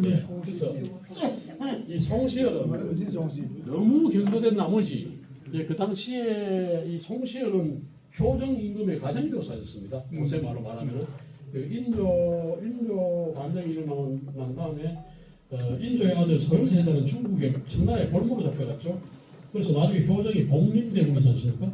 효정이 임금이 됐어요. 그때부터 효종의 과정교사 역할을 하는 것도 이 도학을 가르쳤습니다. 그래서 명나라를 굉장히 숭배했어요. 그 당시에. 그래서 왜냐하면 인조가 청나라 하면 진짜 고개도 돌리기 싫을 정도로 수모를 당했지 않습니까? 삼전도 굴욕을 당하고. 청나라 하면 청자도 되기 싫은 거야. 그런데 그래서 효정이 가장 먼저 취한 정책이 북벌로 청나라를 치겠다는 얘기입니다. 바로 우암송시열의 지도에 의해서 나오는 겁니다. 우암송시열은 자기 아버지가 공자 일에 주장을 놨듯이 너는 한반도에서 그 주자가 안양의 주작이 넘어온 뒤에 그것도 이황은 별로 안 좋아했습니다. 우암송시열의 아버지가 율곡 이기를 좋아했습니다. 중국의 주사처럼 너도 한국의 우리나라의 이의가 되어서 도학을 이루어가라 해가지고 완전히 명나라에 대한 숭배심이 대단했죠. 우암송시열이. 그래서 잠깐 그 당시에 이제 그 명나라의 이제 청나라의 신문물들이 소현세자가 들어오면서 약 들어오잖아요. 그거를 우암송시열은 뭐렇게 했어요? 사문난적이라고 했죠. 사문이 뭡니까? 위대한 선비를 우리가 사문이라고 합니다. 한자로 사자는 영어로 말하면 디스죠. 이 사자입니다. 이 위대한 학문을 우리가 사문이라고 합니다. 그래서 이 훌륭한 유림을 사문이라고 하죠. 예. 그래서 이 사문들 앞에 어지러운 적이다. 그러니까 명나라를 숭배 안 하고 청나라의 어떤 이런 문물들 들어오는 것은 우리의 적이다라고 완전히 막 못을 박았죠. 그래서 이 송시열 때 결국 송시열도 그래서 어디 됐습니까? 사약을 받게 되죠. 예. 숙종 때. 예. 그 뭡니까? 뭡니까? 무슨 옥사입니까? 예. 기사항국. 기사항국은 남인이 경신 대출적에서 물러났다가 나중에 기사항국은 남인들이 들어오면서 이 서인인 노론의 영수인 우암송수에서 기양하는 거죠. 그때 사약을 내놨죠. 혹시 여기 문진성 씨 계신지 모르겠습니다만 그래서 사약을 내놓으니까 정읍에 가서 기양하다가 사약을 받았어요. 하면 짜여진 각본이죠. 사약을 먹으니까 안 죽었어. 옛날 그런 말이거든. 사약을 임금이 내리는 약이 사약 아닙니까? 예. 사약을 먹고 안 죽으면은 죄를 면해주는 그 당시 제도가 있었는데 우암송신이 얼마나 고집었더냐 하면 이미 임금이 나에게 죽으라고 사약을 내렸는데 사약을 한번 먹고 안 죽으면 살려주라는 것은 그런 나라의 규칙은 있지만 나는 이미 임금에게 사약을 받은 사람이다. 자기 스스로 약을 한 번 더 먹고 죽었다. 뭐 그게 진짜인지 아닌지 모르겠습니다만 그 정도로 꼿꼿했던 사람입니다. 그래서 이 배타성이 아주 조선 선비 정신에 과였다. 그 대표적인 인물이 우암송실이었다. 자 이제 풍류는 뭐 제가 짧게 하겠습니다. 풍류는 한마디로 말해도 바람풍자의 흐를유자인데 이 바람풍은 바람처럼 보이지 않지만 뭔가 퍼져나가는 기운이 있다. 그리고 어떤 분위기가 있다. 이것이 바로 풍이고 흐를유자는 물처럼 막힘없이 흘러가는 것이죠. 한마디로 형식에 갇히지 않고 자연스럽게 흐르는 삶의 기품과 태도를 말하는 것이죠. 고전적인 의미로 중국에서는 인물이 세련되거나 우아한 정치가 있는 사람을 풍류가라고 했습니다. 풍류는 단순한 윷놀이가 아니고 교양과 인격을 갖춘 삶의 방식이 바로 풍류였다. 한국적 의미는 더욱 확장되죠. 자연 속의 삶, 자연을 완상하고 국어를 유람하면서 시와 서와 음악과 차를 한가하고 사색을 했다는 얘기죠. 우리 대구에 뭐 아양루가 있죠. 아양루. 아양루. 아마 이 다음 수에 아양루사도 관계가 있는 걸로 알고 있는데 원래 제가 알기로는 아양루사는 이 아양루를 중심으로 해서 문학하는 선비들이 범주 배를 타고 이렇게 문학을 시해를 결성했는데 1953년? 네, 그리고 그래 하다 보니 그 사람들 연세가 많이 늙었잖아요. 그리고 나중에 뒤에 생긴 우리 다음수에 1963년도에 생기죠. 다음수에서 그걸 이렇게 흡수했죠. 그래서 어디가 전신과 후신을 할 거 없는데 원래는 다음수에가 더 크고 앞에 있었던 아영음사가 이렇게 나이가 많고 줄어드니까 그들의 어떤 시해를 이 다음수에서 이제 포함해서 하는 것이 제가 알기로는 다음수에라고 하고 있습니다. 네.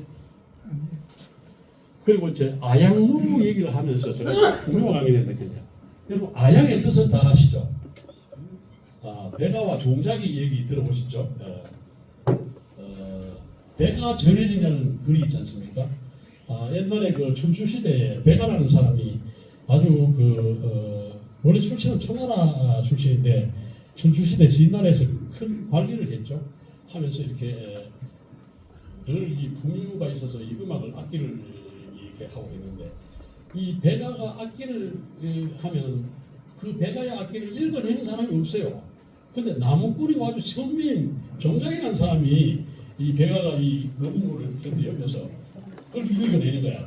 그래서 우리가 지음이란 말 쓰잖아. 지음. 친구의 마음을 읽어내는 거를 지음. 백아의 그 어려운 검고 연주를 들으면서 종작이가 추임새를 냈단 말이에요. 거기 추임새 구절에 보면은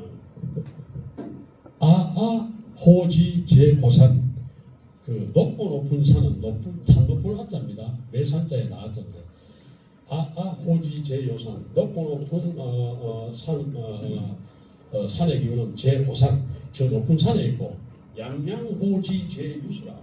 이 넓은 그 물의 흐름은 그 물속에 그 제유수 이 존재한다 이런 얘기거든요. 그래 그걸 얘기하니까 이 백아가 자기의 음악을 이 시로 읊어내는 종자기를 볼 때 당신과 나는 정말 지음지간이다라고 하면서 언젠가 내가 당신을 다시 만나서 내가 다시 이 거북을 킬 테니까 추임새를 여다 느꼈는데 자기가 일을 마치고 오니까 종자기가 죽었어. 그래서 종자기 무덤 앞에 가서 뭘 내세요? 검은고 줄을 끊었죠. 그걸 뭐라 합니까? 절현이라 하죠. 그래서 그런 얘기에서 아양록은 바로 백아와 종자기의 얘기인데 그런데 이 춘추 시대 그 진나라의 그 당시에 백아와 종자기가 검은고를 켜고 그 추임새를 넣을 때 그 모습이 마치 동촌의 아양루에서 활공산을 바라볼 때 모습과 너무나 똑같은 거야. 발 밑에는 금호강이 흐르고 강건너 저 멀리 활공산이 보이니까 여기가 바로 아양이다. 그래서 아마 아양교가 생겼어요. 예, 아양루가 생기면서 아양교, 아양초등학교, 뭐 아양철교, 아양이 다 붙었죠. 근데 안타까운 건 동포 사람도 그 내용을 잘 모르더라고. 그 아양의 깊은 뜻이 그렇습니다. 그게 이제 나도 시외엔 7월 기망이래. 그리고 기망이라고 하는 건 뭐냐면 보름보다 하루 지나서 보름달보다 하루 지난 날이 더 밝습니다. 달이. 보름가 기망이라고 합니다. 그래서 7월 기망일에 아양루 앞에서 이 금호범주 나중에 서거정에 있었던 금호범주 시해를 했습니다. 그게 이제 시해했던 사람들이 아양루 무사인데 나도 우리 다음 주에 들었죠. 그래서 자연 속에서 시와 서와 음악과 차를 착하면 우리 또 다산 정량이 와 있습니까? 자, 풍류의 본질 뭐 실체 이런 건 여러분 다 알겠습니다만 제가 하나만 말씀드릴게요. 요새 풍류에 대한 연구한 학자들이 풍류를 한마디로 뭐라 하냐면 오엽장미다. 오엽장미는 5개의 꽃잎을 가진 장미와 같다. 그 오엽이 뭐냐? 풍월, 풍화, 풍각, 풍문, 풍소. 그래서 풍월은 그야말로 음풍농을 시문을 쓰는 것이 풍월이죠. 풍화는 그야말로 악기를 연주하면서 아까 그 백아처럼. 그다음 풍각은 뭐예요? 요즘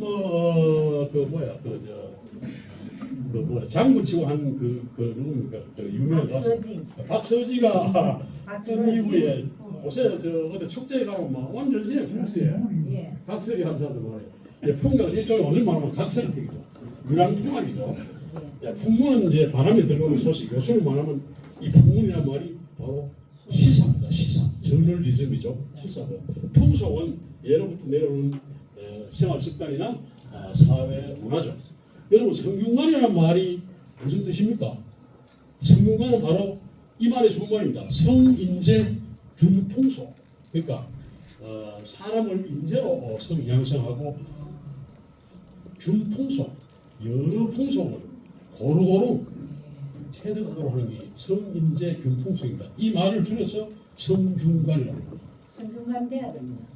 성균관 대학은 삼성재단인데 예. 원래 그 성균관 얘기하는 것도 한참 그 학교가 이제 그 우리 성균관 대학 그 모태에 했던 그 성균관에 그 유명한 분이 있죠.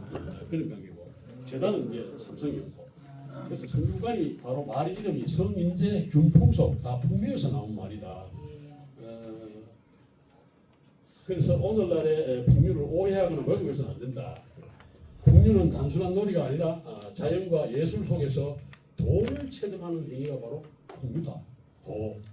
도란 말 참 좋죠. 도는 우리가 길도자라 하는데 저도 이름이 김도상입니다만은 아버지가 장명서에 이름을 지을 때 500칸을 주고 짓는데 와 이름을 도상이라고 지었습니까? 가입하네. 이 항열자가 사기자인데 도상이라는 말을 괜찮다. 도가 서로 상통한다. 도는 영어로 표현하면 way이기도 하고 how, 방법. 그러니까 방법과 살아가는 길을 우리가 도라 그러죠. 옳은 길이 바로 도입니다. 예, 그래서 여러분 우리 관광이란 말 많이 쓰잖아요. 관광. 관광버스. 예, 관광버스한테 관광. 관광이란 말도 줄인 말입니다. 바로 이 풍류에서 나온 말이다. 관국, 광풍의 준말이 관광입니다. 관국, 나라를 두루 살피가 보면서 광풍, 빛나는 풍속을 받아들인다.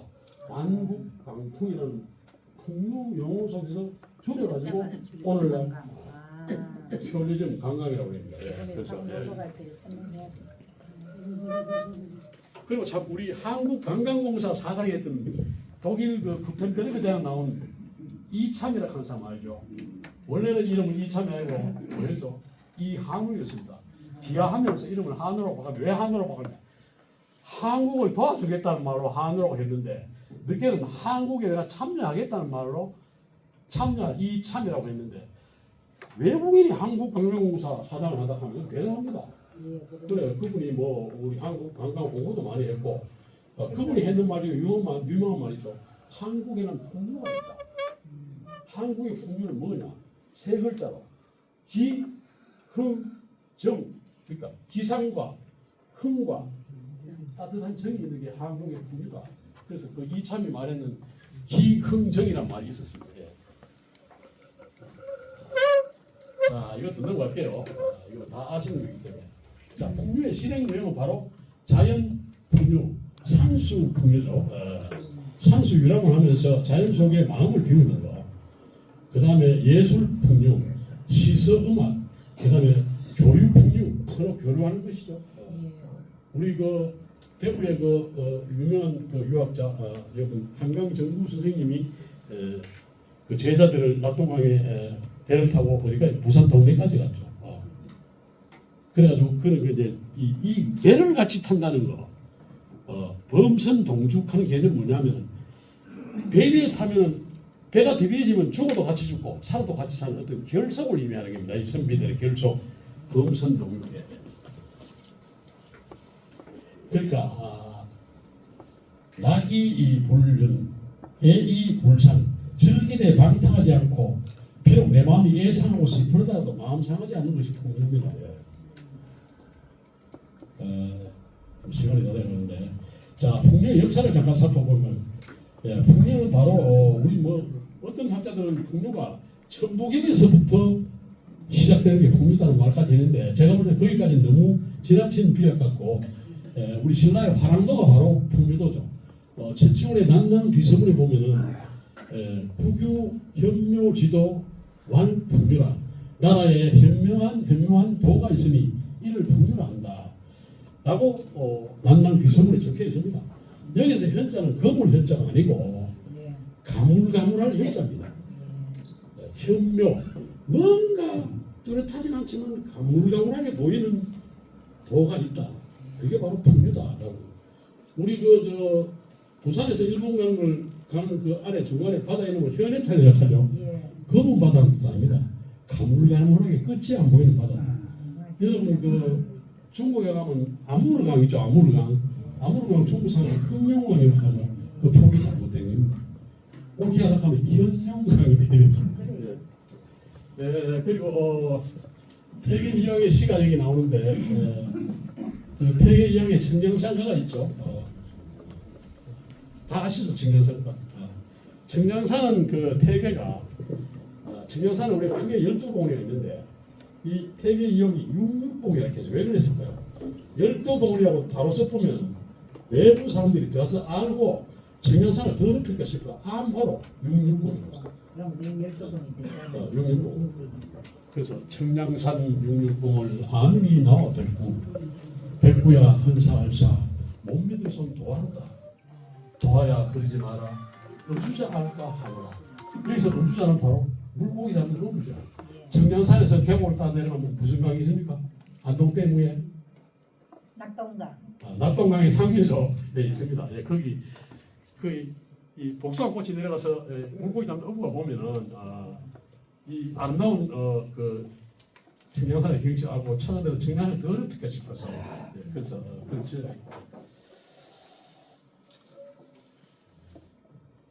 그래서 우리가 이제 그 조선시대 풍류의 대표적인 인물들이 이황은 자연 속에서 사색한 내면적인 수양을 확장했는 사람이 이황이고 율곡 이인은 밸런스, 균형 잡힌 삶, 실천 속의 여유를 찾는 사람이 바로 이이였다. 그리고 정약용은 유배지에서 자연과 교감하면서 고통 속에서도 유지되는 정신적인 자유를 누리는 사람이 바로 정약용이었다. 그다음에 이 분명은 자연 속의 성찰과 여유죠. 우리 완상이라는 말을 많이 들어왔죠. 완상, 완상과 주유. 완상이라는 말은 자연의 경치를 멀찌매기서 내려다보면서 즐기면서 구경하는 걸 우리가 완상이라는 겁니다. 주유는 그야말로 이렇게 여러 군데를 다니면서 느낌을 정리하는 것이 주유죠. 여러분 저 사진에 나온 것이 바로 상주에 경천댐 밑에 가면은 지금은 상주댐이 만들어져가지고 경천섬이 있고 도남서원이라는 서원이 있습니다. 도남서원은 그야말로 도가 남쪽으로 이동되었다는 뜻이거든요. 도남. 우리 대구에 도동서원도 있잖아요. 그래서 이 도남서원의 특징은 뭐냐면은 저도 한교를 제가 3년을 입수했습니다만 이 대성전, 그러니까 성과 문묘, 그다음에 향교의 대성전, 그 대성전에 가면은 공자와 그다음에 사성이 있고 그다음에 뭐 파련 시편하고 그다음 우리나라에 또 부영하고 해가지고 한 39명 내지 40명을 모셔놓습니다. 그런데 우리 서원들이 대체로만 우리 낙동강의 중요 서원가 어디입니까? 저 암동에 있는 하회마을에 있는 그 뭡니까 병산서원, 그다음에 도남서원, 이 밑에 가면 이제 도동서원 우리 대구에, 그다음에 더 올라가면 저기 바로 옛날에 뭡니까 도사서원 앞에 물이 차면 섬이 되고 물이 빠지면 육지가 되는 섬 있잖아요. 그 옛날에 임금이 과거 시험부터 공부하고 있는 아닌가. 그런데 도산서원 이래 보는데 도남서원의 중간에 가면 정허루라는 누가 있습니다. 정허루. 여러분 정허라는 말은 뭐냐 하면은 주역이 나오는 말인데 고요하고 텅 비어 있다 이 말이에요. 그러니까 우주가 처음 탄생할 때의 상태, 그거 바로 정허라 그러죠. 주역에서 그렇게 얘기하고 있는데, 그래서 정허란 말은 뭐냐면 한마디로 고요하고 비움, 마음을 비움. 우리가 비우면서 채워진다는 거, 우리 그 빛의 교육하는 거 있잖아요. 비움과 채움의 교육. 바로 이 도남서에 가면 정허루가 앞에 낙동강이 그러면서 마치 우주가 처음 생긴 것처럼 고요하고 비움이 있는 그런 상태. 그 비움 데서 내 도를 닦겠다 하는 게 이제 정허루인데, 여기 제가 여러 번 갔었습니다만, 그러니까 이 자연 속에서 뭔가 경물치지란 말은 잘 아시다시피 이 사물이 존재하는 이유, 사물이 존재기를 하죠. 그래서 그 사물이 존재하는 이치와 이유를, 존재 이유를 보면서 치지, 나의 지혜 이런 것을 우리가 경물치지라고 하죠. 이런 서원이나 이런 데서 다 옛날에 또 누정문학회가 누각과 정자에서 시를 쓰고 이런 걸 많이 했죠. 와유하는 말은 뭐냐면 누적에 누워서 이렇게 시를 쓰고 하는 거죠. 범선동유, 선유, 그 다음에 구곡거류하는 말이 있습니다. 구곡거류. 여러분 구곡하는 말 많잖아요. 도산구곡, 운문구곡, 횡계구곡, 무hul구곡, 울림구곡 뭐 맞습니다. 울림구곡 우리 금호강 서구의 울림구곡이죠.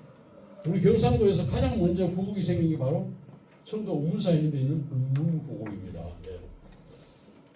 근데 구곡이란 말은 우리 순빈이 유학에서 닉합니다. 굳이 일곡에서 구곡까지 올라가거나 이 주위에 무의구곡은 뭡니까? 꼭대기에서 밑으로 내려옵니다. 1번이 꼭대기고 맨 9번이 제일 아래입니다. 그런데 우리나라는 전부 다 1번이 제일 아래, 제일 위가 꼭대기죠. 그건 무슨 의미가 있습니다. 그건 뭐냐면 주위의 무의구곡은 구곡에서 꼭대기에서 더 내려오는 건 뭐냐면 이제 내가 어느 경지에 도달해서 이제 슬슬 내려오면서 되돌아보는 거고, 우리나라 선비들은 그 입도 단계라 해가 내가 도에 들어가는 단계가 1단계, 2단계, 9단계까지 있다. 그러니까 쳐다보면서 올라가는 단계. 우리나라는 이제 그 무의구곡과 우리 한국은 조금 다릅니다. 정말 생각이 없어서 지금 다 돼가네요. 그러니까 이 선비 정신의 한계를 보완해 준 것이 바로 풍류인데, 선비 정신의 한계가 바로 경직성입니다. 너무 예의가 강행하고 너무 형식주의고 너무 도덕적으로 독선하다 보니까 우암총시절처럼 완전히 사문난적, 상대를 적으로 생각하죠. 그래서 결국 이런 것들이 아무리 좋은 선비 정신도 과유불급이다, 지나치면 모자란 것 같다는 얘기죠. 그래서 풍류를 가지고 경직된 선비 정신을 완화하고 다시 원래 이 선비 정신의 어떤 빛을 기능을 회복하는 것이 중요하다. 제가 여기서 뭐 김사갓 얘기, 뭐 화담과 황진이 얘기 뭐 많이 하고 싶었는데 시간이 없어서 지금 못 하겠습니다. 근데 화담과 황진이 얘기 너무 잘하시면 한마디만 맞배기로 하겠습니다. 이 선배들이요, 굉장히 고명한 끝에도 선배들도 이 아까 말한 그 추사 견적이처럼 이 삼낙 중에서 이 색이라고 했잖아요. 이성을 연모하는 그 선비들의 마음 아주 로맨틱하죠. 그걸 좋게 말하면 로맨틱하다죠. 그게 많죠. 여러분 그 조선 제1의 선비라고 하는 그 화담 서인들도 그 황진이 명을 황진이가 그래도 욕을 해도 안 넘어갔잖아요. 그런데 마음속에서는 황진이를 굉장히 흠모했다는 게 그의 시를 나타납니다. 뭐 황진이가 썼는 시는 많으니까 얘기할 거고 황진이도 그렇게 서경도 또 황진이를 거절했지만 마음속에는 황진이를 사랑했다는 어떤 그게 시로 나와 있는데 뭡니까? 그 시 한번 읽어볼까요? 예. 네. 마음이 어린 후인이 모든 것이 하는 일이 다 어리다. 예. 만중 운산에 기닉이 오라마는 지는 잎 부는 바람에 긴가민가. 행여 긴가하노라. 그러니까 황진이가 이 송악산에 있는 자기 이 암자 그 운막집을 찾아올 리가 없는데 그래도 황진이가 나를 정말 사랑한다면 올지도 모른다라고 생각했는 시가 바로 서경의 글씨입니다. 예, 그래서 그만큼 그렇다. 김사갓도 참 보면은 그 자기 선조를 욕했다는 걸로 평생을 하늘을 못 봐서 탓을 쓰고 다니다가 전남 화순에서 돌아가시고 강원도 영월 마대산 자락에 지금은 그 김사갓 공원이 그 며느리는 김사갓 며느리 됐더라고. 그래서 요즘 뭐 이름을 뭐 삼육유사면 그다음에 저기 간포 가면 문무대학교니까 이렇게 돼 있어요. 양국이. 그래서 이제 옛날 거 살린 건 좋죠. 그래서 저는 그 김삿갓의 시 중에 가장 좋아하는 시가 이제 하나 있는데 그렇게 유람생을 하다 보니까 지금으로 말하면 이제 풍류시인이죠. 그것도 뭐 상당히 재치와 유머, 위트로 재밌는 입에 담기 민망한 정도의 뭐 재치 있는 시도 많이 썼죠. 여기 여성 선비님들이 계시가 제가 감히 그 시는 못 읽고 김삿갓의 시향을 듣고 보겠습니다. 이 자기가 유람생하다 지쳐서 목이 말라 맑은 물 앞에서 물을 보면서 물에 비친 자기 얼굴을 보면서 썼는 시입니다. 백발여비 김진사, 백발이 된 김진사야. 아역청춘 여옥인. 나도 젊을 때는 옥인이었다. 그 재민이도 나온다. 세 번째. 주량전대 황금진이다. 주량은 자꾸 늘어만 가는데 주변에 돈은 없고 세사제지 백발신이다. 세상을 알만하니까 내 몸은 이미 백발이 되어 있다라는 그런 풍류를 남기고 이 풍류에도 중과 화가 중요합니다. 선비정신은 중이고 풍류는 화죠. 중은 바른 길이고 화는 그 길이 정통하는 상태다. 이 우리가 이제 강가에 가면 우리가 흘러가는 강물을 바라보면 저런 말이 있죠. 옛날 선비들은 고요함을 좋아했어요. 정수유신. 고요한 물은 깊이가 깊고 심수무성이라 깊은 물은 소리가 없다. 선비들은 옛날에 말하는 걸 굉장히 아꼈어요. 말은 하나의 화다라고 생각했거든요. 그 사람에게 상처를 주면 칼과 검이지만 사람에게 더 큰 상처를 주면 말 때문에 그렇다. 더 큰 상처는 나라의 역사를 추락시키는 것이라는 유명한 말이 있죠. 단재 신초 선생님 말씀입니다. 예.